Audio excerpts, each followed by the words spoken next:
오늘 마태복음 25장입니다. 전장인 24장과 함께 25장은 소위 종말장이라고 그렇게 우리에게 알려지고 있습니다. 오늘 말씀에 25장에 세 개의 비유가 나왔습니다. 우리가 잘 아는 열처녀 비유가 나왔죠. 그 다음에 달란트 비유, 그리고 양과 염소 비유입니다. 하나같이 이 비유들은 마지막 때 종말에 있을 일들을 소개하는 그러한 비유들이죠. 우리가 오늘 이 비유들을 통해서 우리가 마지막 주님 오실 때를 잘 준비하는 저와 여러분이 되시기를 축복합니다. 아멘. 우리가 종말하면 사실 우리 현실과는 조금 거리가 있는 그런 주제로 우리가 생각할 때가 많이 있습니다. 뭐 언젠가 오겠지, 우리가 이 정도로 생각을 하잖아요. 근데 죽음을 맞이하는 그런 순간이 되면 그것은 나와 상관이 없는 일이 아닙니다. 바로 나의 일이 되는 것이죠. 아마 이 종말에 대해서 예수님이 말씀하실 때 당시 그 이야기를 듣고 있던 제자들이나 사람들은 아마 그들도 우리와 똑같았을 거예요. 뭐 언젠가는 오겠지, 뭐 마지막 날이 오겠지, 뭐 이렇게 생각을 했을 겁니다. 근데 오늘 예수님께서는 너무나 쉬운, 또 잘 이해할 수 있는 그냥 비유로 우리에게 그렇게 말씀을 해주셨습니다. 특별히 오늘 앞에 부분 열처녀 비유 잠깐 살펴보겠습니다. 먼저 1절을 보겠습니다. 1절 이렇게 시작하죠. 그때 천국은 마치 등을 들고 신랑을 맞으러 나간 열처녀와 같다 하리니 그랬어요. 여기 보면 그때라고 이렇게 시작을 합니다. 우리 마태복음을 보면 때, 날 이런 단어들이 많이 계속 나왔습니다. 앞에 부분에도요.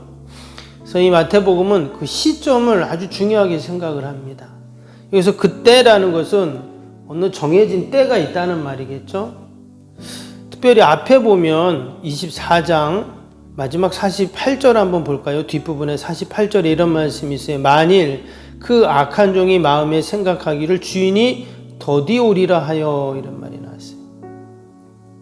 주인이 오는데, 주인이 어디 멀리 갔다가 이제 오는데 그 종들이 어떻게 생각했다는 거예요? 특별히 악한 종은 주인이 뭐 더디 오겠지 이렇게 생각했는데 온 겁니다.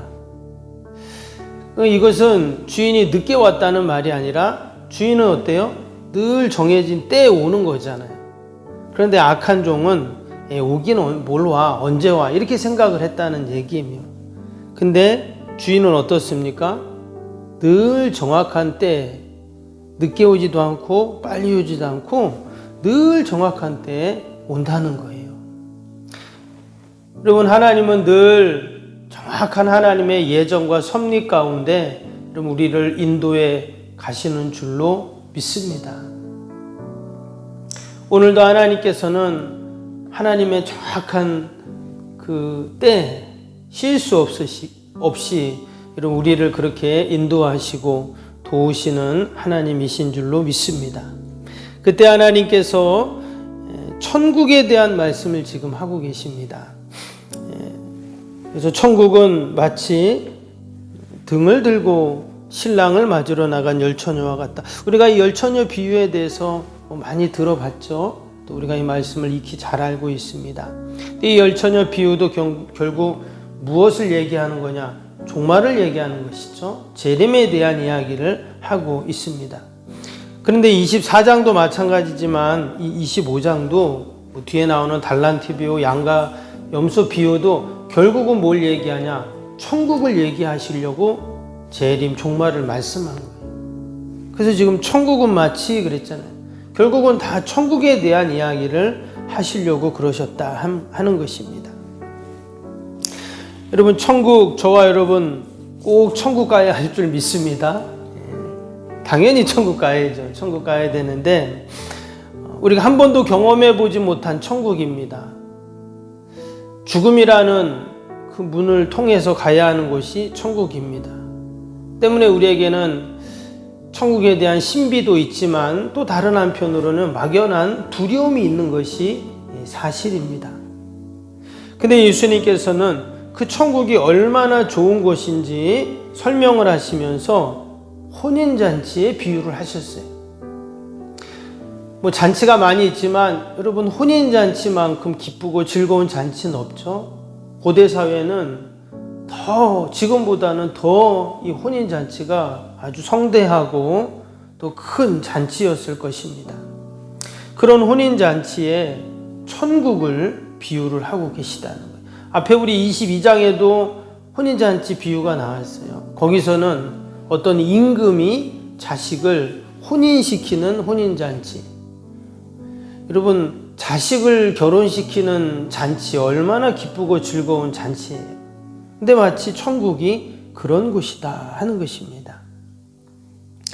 오늘 이 혼인잔치 너무나 기쁘고 즐겁고 내 인생에도 마찬가지지만 우리 온 가족, 또 가문, 또 온 동네 큰 잔치가 지금 열렸습니다. 그런데 그 혼인잔치에 오늘 말씀을 보니까 신랑을 맞으러 나간 열 처녀와 같다고 지금 이 천국을 말씀하고 있어요. 신랑을 맞으러 나간 열 처녀. 우리가 여기서 당시에 혼인 풍습을 조금 알 필요가 있습니다. 그냥 결혼식을 하고 혼인잔치를 하는 것이 아니라 당시 유대인들은 먼저 약혼을 하고 대략 한 1년 정도는 그 결혼을 준비를 했다고 해요. 그러니까 우리 뭐 다음 달에 결혼하자 이게 아니라, 뭐 다음 주에 결혼하자 이게 아니라 1년 동안 그 혼례를 위해서 온갖 준비를 해야 돼요. 그래서 사람들에게 알리기도 해야 되고 또 돈을 또 모으기도 해야 되고, 뭐 혼인잔치를 위해서 필요한 모든 것들을 한 1년 정도 준비를 했다는 거예요. 그래서 혼인잔치가 있는 날 크게 성대하게 치룬 것이죠. 근데 1년이 다 지나고 이제 혼인잔치를 다 준비를 하고 나면 그때 어떻게 하냐? 그럼 이제 신랑이 신부의 집으로 갑니다. 그래서 신부의 집으로 가면 혼인잔치가 열리는 거예요. 그래서 혼인잔치가 끝나면 그 신부를 데리고 또 다시 신랑 집으로 갑니다. 그래서 또 신랑 집에서 또 다시 이 혼인잔치가 이루어지는 이런 혼인잔치를 당시에는 했다고 합니다. 때문에 1년 동안 준비한 이 혼인잔치는 얼마나 기대가 되고 좀 얼마나 기쁘겠어요. 그래서 지금 신랑이 오면 이제 혼인잔치가 시작이 됩니다. 근데 오늘 말씀해 보니까 그 신랑을 신부 측에서 맞이하죠. 맞이하는데 열 처녀가 있었다고 합니다. 아마도 그들 중에 신부가 있었든지 아무튼 같은 들러리들이 신랑을 같이 준비하고 있었다는 겁니다. 근데 신랑이 어때요? 신랑이 빨리 오지 않습니다. 보니까 계속 기다리다가 어떻게 됐어요? 그들이 지금 졸았다고 나오고 있어요. 5절 볼까요? 5절 보시면 신랑이 더디 오므로 다 졸며 잘세 그랬어요. 그리고는 밤중이 되었는데 밤중이 되어가지고 이제 신랑이 옵니다. 그래서 6절 보세요. 밤중에 소리가 나되 보라 신랑이로다 맞으러 나가자 그랬어요. 한참을 기다리는데 안 와도 결국 이 모든 열 처녀는 졸고 말았습니다. 근데 신랑이 왔을 때 신랑을 맞으러 나가는 이 처녀들의 여기서 이제 갈라지게 되죠. 어떤 일이 생겼습니까? 그들이 등을 가지고 나갔는데 여기서 말하는 등은 뭐 횃불이라고도 말을 합니다. 밤에 깜깜하니까 아마 집 앞에 한참을 나가서 그 준비를 했을 거예요. 그런데 문제가 생겼습니다. 어떤 문제가 생깁니까? 5명은 그 등에 기름이 있었는데 5명은 기름이 없었다는 거죠. 그 내용이 8절에 나옵니다. 미련한 자들이 슬기 있는 자들에게 이르되 우리 등불이 꺼져가니 너희 등 기름을 좀 나눠달라 했어요. 여러분, 당연히 등불이 꺼질 것을 알고 기름을 더 준비하는 것이 맞는데 침이 그래서 요즘 뭔가 미련하다고 했어요. 이 미련한 5 처녀가 기름을 준비하지 못하고 다른 5 처녀들에게 좀 나눠달라 이런 이야기를 합니다. 결국 나눠주지 않아요. 그래서 기름을 사러 간 사이에 신랑은 왔고 그 다음에 뭐라고 합니까? 10절에 문이 닫혔다.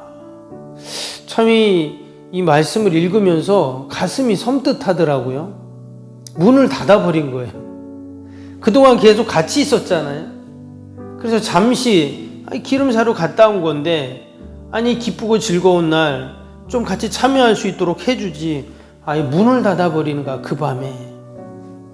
여러분, 오늘 이 열처녀 비유를 통해서 우리에게 주는 너무나 귀한 교훈이 있습니다. 여러분, 신랑은 언제 준비합니까? 신랑 오기 전에 준비하는 것이잖아요. 당연히 기름은 언제 준비하냐? 신랑이 오기 전에 준비해야 하는 것입니다. 언젠가 주님이 이 땅에 재림하시는 날이 있습니다. 마지막 날이 반드시 있을 텐데, 여러분, 우리도 슬기로운 다섯 처녀처럼 꼭 등불에 기름을 미리 준비하여 놓는 저와 여러분이 되시기를 축복합니다. 미리 기름을 어떻게 해요? 넉넉히 준비해 놓아야 합니다.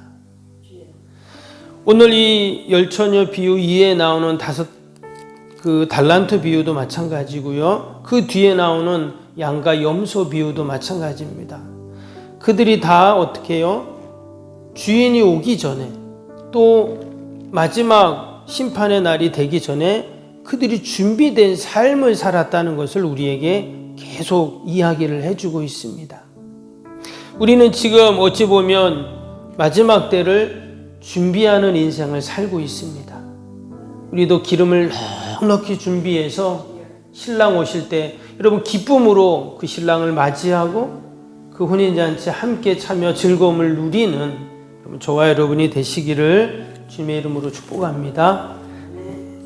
우리 오늘 화요일 기도 함께 하겠습니다. 31번부터 45번까지. 시공과 관련한 모든 인허가 절차가 순조롭게 진행되게 하옵소서. 아멘. 건축위원과 설계 및 시공사 간의 원활한 소통이 이루어지게 하옵소서. 아멘. 공사기간 동안 날씨와 모든 환경을 주장하셔서 공정에 차질이 없게 하옵소서. 아멘. 지역 주민들에게 불편함을 끼치지 않는 안전한 공법으로 건축되게 하옵소서. 아멘. 착공부터 완공에 이르기까지 지역사회와 긴밀한 우호관계를 유지하게 하옵소서. 아멘. 건축사와 건설사, 시공사를 붙드시고 초심을 잃지 않고 잘 감당하게 하옵소서. 아멘. 공사기간 동안 안전사고나 불미스러운 일이 한 건도 발생하지 않게 하옵소서. 아멘. 성실하고 책임감 있는 감리로 건축의 시작과 끝이 완벽하게 진행되게 하옵소서. 아멘. 자재 품질 및 검수가 철저히 이루어지고 공사 일정이 지체되지 않게 하옵소서. 아멘. 최적의 공사 기간과 공사비 절감을 위해 세밀한 업무가 이루어지게 하옵소서. 아멘. 꼼꼼한 업무로 불필요한 비용 발생을 원천적으로 차단하게 하옵소서. 아멘. 건축에 필요한 모든 재정이 시기적절하게 잘 채워지게 하옵소서. 아멘. 입당에 이르기까지 모든 건축 과정의 재정의 집행이 어려움 없게 하옵소서. 아멘. 헌금을 약정하고 드리는 성도들에게 복을 주셔서 간증이 넘치게 하옵소서. 아멘. 건축으로 인해 교회 사역이 위축되지 않도록 풍성한 재정으로 채워 주옵소서. 아멘. 예수님의 이름으로 기도합니다. 아멘.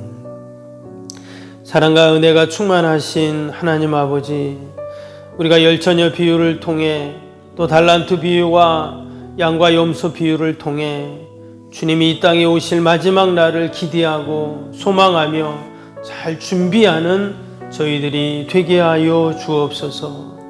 아버지, 등에 기름을 넉넉히 준비하는 슬기로운 다섯 처녀처럼 우리도 아버지 주님 오실 날을 잘 준비하는, 그래서 그 혼인잔치에 함께 기쁨으로 참여하는 저희들이 다 되게 하여 주옵소서. 하나님, 오늘도 귀한 새벽 우리를 이 기도의 믿음의 자리, 응답의 자리로 부르심을 감사합니다.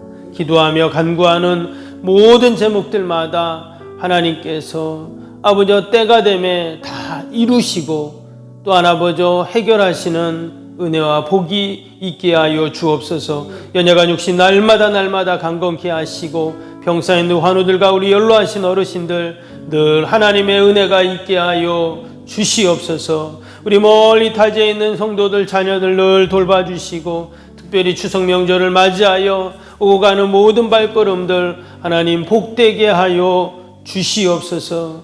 하나님 이 나라 민족을 긍휼히 불쌍히 여겨주시고 이 힘들고 어려운 때 아버지 우리 한국교회가 우리 성도들이 아버지 기도함으로 아버지 이 민족을 다 올려드리고 하나님의 보살피심 하나님의 도우심이 날마다 넘치게 하여 주옵소서. 저 북녘의 믿음의 동포들의 기도를 다 들으시고 하루속히 복음으로 하나 되고 통일되게 하여 주옵소서. 하나님 오늘도 기도 외에는 이런 유가 날 수 없다 하셨사오니 하나님 함께 기도할 때 아버지 놀라운 구원의 응답이 날마다 있게 하여 주시옵소서. 감사하며 예수님의 이름으로 기도하옵나이다. 아멘. 하늘에 계신 우리 아버지의 이름을 거룩하게 하시며 아버지의 나라가 오게 하시며 아버지의 뜻이 하늘에서와 같이 땅에서도 이루어지게 하소서. 오늘 우리에게 일용할 양식을 주시고 우리가 우리에게 잘못한 사람을 용서하여 준 것 같이 우리 죄를 용서하여 주시고 우리를 시험에 빠지지 않게 하시고 악에서 구하소서. 나라와 권능과 영광이 영원히 아버지의 것입니다. 아멘. 사랑과